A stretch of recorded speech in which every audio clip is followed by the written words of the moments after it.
मुख्याधिकारी, कार्यकारी अभियंता, उपविभागीय अभियंता यांचे फोटोचे पूजन करून केले आंदोलन।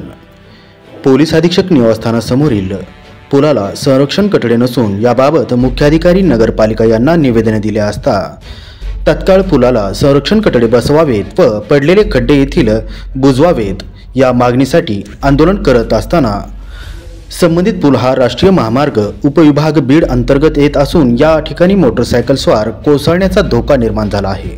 अनेक जण या ठिकाणी पडत आहेत। संबंधितांना सांगूनही कोणीही लक्ष देत नाही। संबंधित मुख्याधिकारी, कार्यकारी अभियंता, सार्वजनिक बांधकाम विभाग, उपविभागीय अभियंता, राष्ट्रीय महामार्ग उपविभाग बीड दुर्लक्ष करत आहेत। तरी तात्काळ बंदोबस्त करावा याबाबत नगरपालिका कार्यालयासह जिल्हाधिकारी, सार्वजनिक बांधकाम विभाग, राष्ट्रीय महामार्ग विभाग यांना निवेदनाद्वारे कळविले होते, परंतु कोणीही त्याकडे दुर्लक्ष नाही दिल्यामुळे नाईलाजास्तव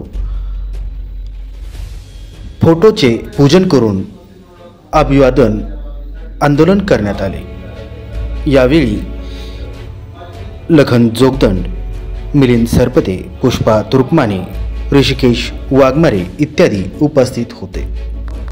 आज आपण वेगळ्या पद्धतीने आंदोलन केले आहे। तर या ठिकाणी शिवराज चौकामध्ये मुलाला कठडे नसल्यामुळे इथं मोठे अपघात होत आहेत, वृद्ध लोक पडत आहेत, शाळेत जाणारे मुलं पडत आहेत। त्याकडे प्रशासनाला वारंवार तक्रार देऊनही प्रशासन त्याची दखल न घेतल्यामुळे आज आम्ही दगडाचं पूजन करून प्रतिरूपी त्या कार्यकारी अभियंता, मुख्याधिकारी आणि उपविभागीय अधिकाऱ्याचं आज आम्ही पूजन केलं आहे।